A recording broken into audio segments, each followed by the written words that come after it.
এই সিজন চেঞ্জের মধ্যে আরো একটি ভাইটাল রোগ হলো ডিসেন্ট্রি বা ডায়রিয়া।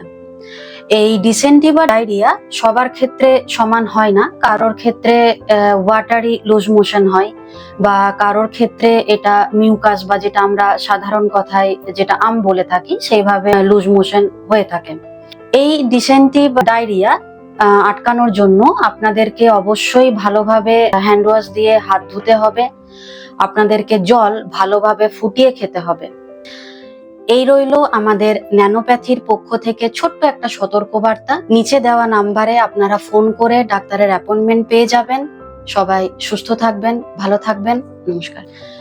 এছাড়াও ন্যানোপ্যাথি তো আছেই আপনাদের সাথে সাইড এফেক্ট ফ্রি ট্রিটমেন্টের জন্য।